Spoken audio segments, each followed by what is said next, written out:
Magandang tanawin ba ang hanap niyong pasyalan? Yung pasyalan na siguradong marirelax ka at yung tipong gusto mong dito na lang isigaw lahat ng mga taong may utang sa'yo. So tara mga Marikoy, sumahan niyo kami.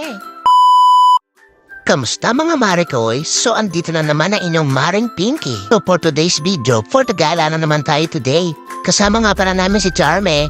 Sino may sabing hindi kaya sa akyatan ng Charme namin? Andito nga pala kami sa Casa Peregrines sa San Mateo, Rizal.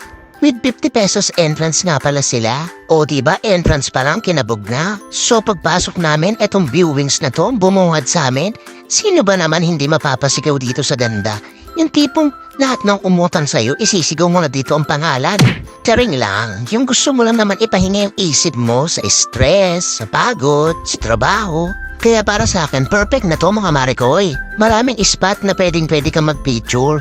So perfect na perfect to for couple o diba hindi naman halata sa amin. At dahil nagutom na kami mga Marikoy, kakain muna si Maring Pinky. So marami silang menu dito na pwede niyang pagpilian. So dahil gutom talaga kami ngayon, umorder kami ng ulam at kanin.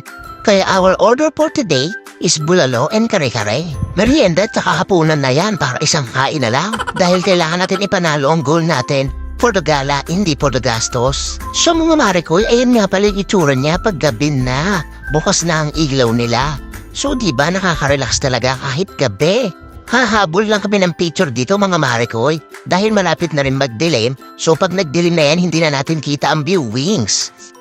O diba napakasyala naman talaga kahit gabi na. Binuksan na nila yung mga iglaw. At dahil gabi na nga, magpapaalam na din ako mga kapinky. So salamat sa inyong panonood. Napakaganda dito. Salamat, bye-bye!